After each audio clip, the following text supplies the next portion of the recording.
Good morning बच्चों। हरिवंश राय बच्चन की एक कविता पढ़ी आपने, आत्म परिचय। उसमें आपको अपने जीवन की जितनी भी जो वास्तविकता है उसके बारे में कवि ने आपको परिचय दिया कि दूसरों के बारे में जानने से ज़्यादा मुश्किल हमें अपने जीवन के बारे में जानना बड़ा मुश्किल है। यहाँ ये कहना चाहता था कवि इस कविता के माध्यम से कि जीवन में ये समाज, दूसरे लोग जो भी हैं, ये सब ऐसे ही आपको सताते रहेंगे, लेकिन आप इनकी परवाह ना करें और अपने जीवन में आगे बढ़ते रहें, सबको प्यार दें, सबसे प्यार से रहें। ये इसका संदेश था। अब कवि हरिवंश राय बच्चन की दूसरी कविता है, दिन जल्दी जल्दी ढलता है।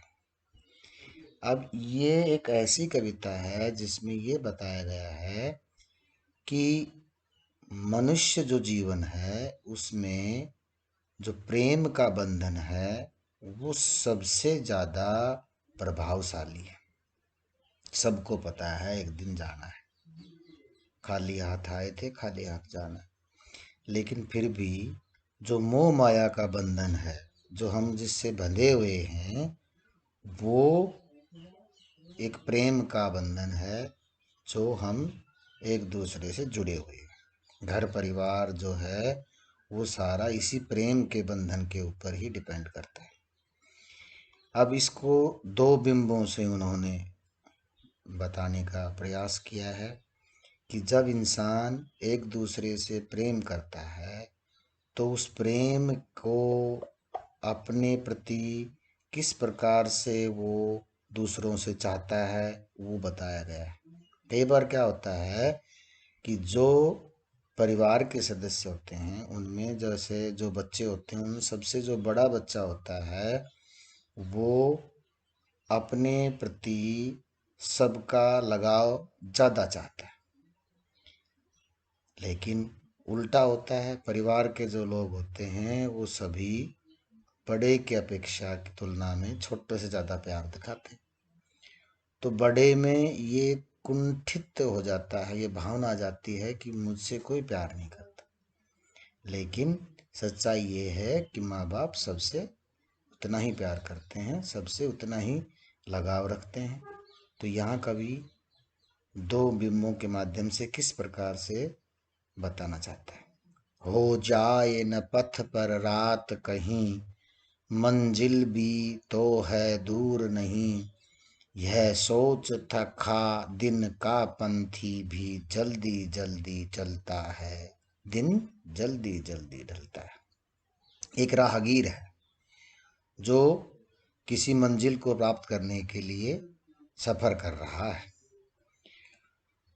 तो उसे थक का हारा है बेचारा, है ना, कई दिन हो गए चलते चलते। लेकिन उसे क्या हुआ कि हो जाए न पथ पर रात कहीं, कि कहीं रास्ते में, क्योंकि पहले जब चलते थे राहगीर जो होता है वो पैदल चल रहा है, तो क्या कह रहा है, हो जाए न पथ पर रात कहीं, हो जाए न पथ पर रात कहीं, मंजिल भी है दूर नहीं, कि रास्ते में कभी रात न हो जाए और मंजिल जो है उसका जहाँ जिसको पहुंचना है वो उसे दिखाई दे रही है, ज्यादा दूर नहीं है। यह सोच थका दिन का पंथी, मन में विचार करके, क्या मन में विचार किया कि यार रास्ते में कभी रात ना हो जाए और देखो मंजिल भी मुझे नजर आ रही है, दूर नहीं है। जब ये विचार थके हारे पंथी यानी राहगीर के मन में आता है तो उसके पैरों में, उसके पाँवों में चंचलता आ जाती है, जल्दी जल्दी चलता है। क्या सोच के जल्दी चलता है पंथी कि रास्ता, जिस रास्ते से जा रहा है, समय जल्दी जल्दी ढल रहा है, तो रात नहीं हो जाए, तो रात होने से पहले ही मैं मंजिल तक पहुंच जाऊं।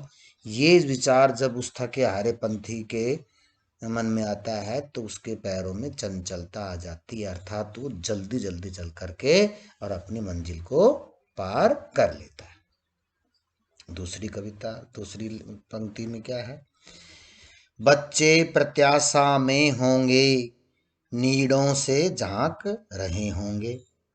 यह ध्यान परों में चिड़िया के, भरता कितनी चंचलता है, दिन जल्दी जल्दी ढलता है। दूसरा उदाहरण दिया है कि एक चिड़िया है, वो क्या है, दिन भर बेचारी भोजन की तलाश में इधर उधर भटकती रहती है।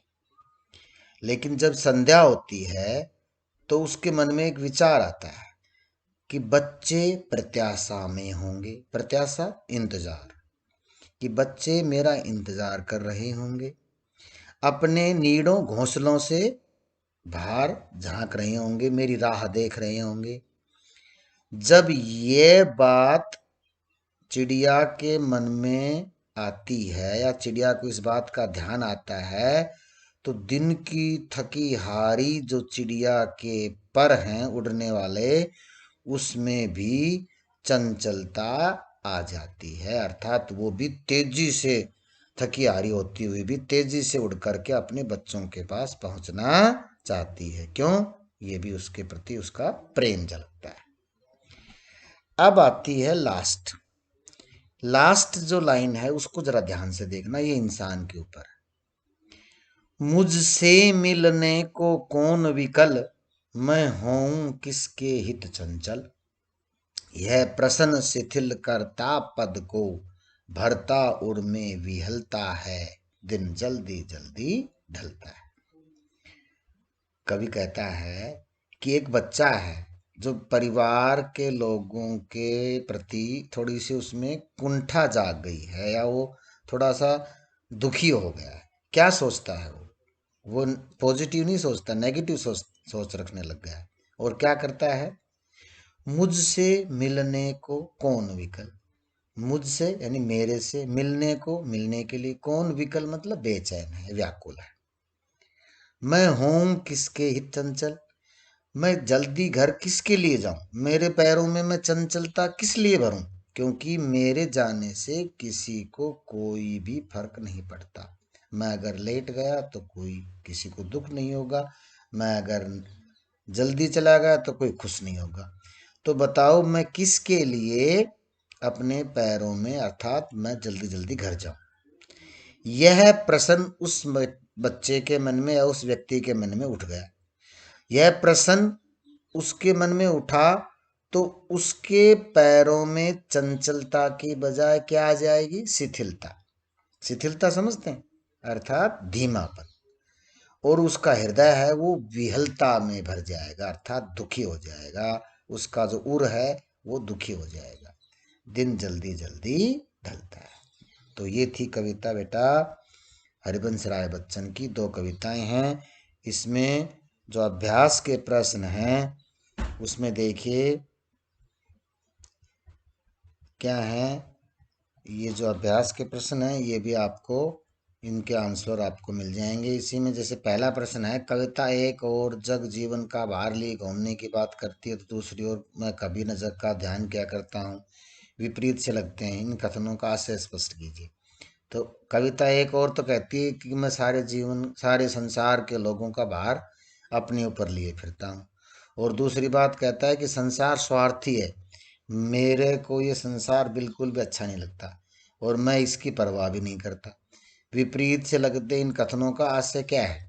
ये कथनों का आशय है कि वो कवि कहता है कि संसार में, पहला जो लाइन है कि संसार के लोगों का भार, भार से तात्पर्य ये नहीं है कि उनको उठाए फिर रहा है। भार से तात्पर्य है कि संसार के जो दुखी लोग होते हैं उन दुखी लोगों का कवि उसका दुख का समाधान करने के लिए प्रयास करता है। दूसरी बात, जो समाज के लोग जो हैं वो कवि के द्वारा समाज के लोगों का भला करते हुए कार्य करते हैं, तो समाज के जो लोग हैं उसको, उस पर टिक्का टिप्पणी करते हैं। तो कवि कहता है कि ऐसे समाज में दो तरह के लोग होते हैं, अच्छे भी होते हैं बुरे भी होते हैं, अच्छा व्यवहार भी करते हैं बुरा व्यवहार करते, स्वार्थी भी होते हैं। तो कभी दूसरी में कहता है मैं कभी न जग का ध्यान किया करता हूँ, कि ऐसा जो टीका टिप्पणी करने वाले लोग हैं मैं उनकी तरफ, संसार के लोगों की, ऐसे लोगों की तरफ मैं ध्यान नहीं देता हूँ। समझ में आई भाई? दूसरा प्रश्न है, जहाँ पर दाना रहते हैं वहीं पर नादान भी होते हैं, कभी ऐसा क्यों कहा गया है? कवि कहता है कि दाना मतलब लोभ लालच, और नादान मतलब ना समझ। कवि कहता है कि संसार में ऐसे बहुत से लोग होते हैं जो अपना स्वार्थ सिद्ध करने के लिए इंसानों को या समाज के लोगों को लोभ लालच में डाल करके, और बेचारे वो ना समझ है उनको, वो उनका शोषण करते हैं। अगला है, मैं और जग और कहाँ का नाता। पंक्ति में और शब्द की विशेषता बताई। मैं और जग, कवि का तात्पर्य है कि संसार और मेरा जो नाता है वो बड़ा ही अजीब है, क्योंकि संसार में जो अच्छे लोग हैं मैं उनके साथ अच्छा व्यवहार करता हूँ, जो बुरे लोग हैं उनके साथ मैं बुरा, तो उनसे मेरा कोई रिश्ता नाता नहीं है। और से तात्पर्य है बुरे और स्वार्थी लोगों से। शीतलवाणी में आग के होने का क्या तात्पर्य है? कवि कहता है शीतलवाणी का तात्पर्य होता है कि आवाज या कहें व्यवहार जो है वो बहुत ही सॉफ्ट यानी कोमल व्यवहार होता है, और आग का मतलब होता है गुस्सा। तो कवि कहता है कि मैं कार्य करता हूँ, लेकिन जब कोई ऐसा व्यक्ति जो कि दूसरों पर अत्याचार करता है, दूसरों को तंग करता है, दूसरों को दुख देता है, ऐसे लोगों पर कवि को क्रोध भी आता है। बच्चे किस बात की आशा में नीड़ों से झांक रहे होंगे? बच्चे अपनी माँ का इंतजार कर रहे थे, इसलिए अपने नीड़ों से झांक रहे होंगे। दिन जल्दी जल्दी ढलता है, कवि की आवृत्ति से कविता की किस विशेषता का पता चलता है?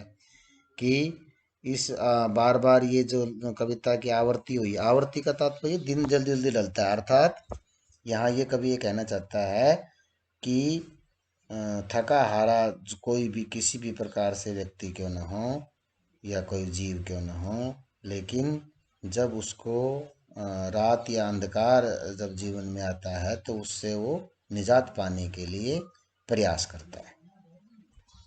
तो ये थी बेटा हरबंस राय बच्चन की कविता।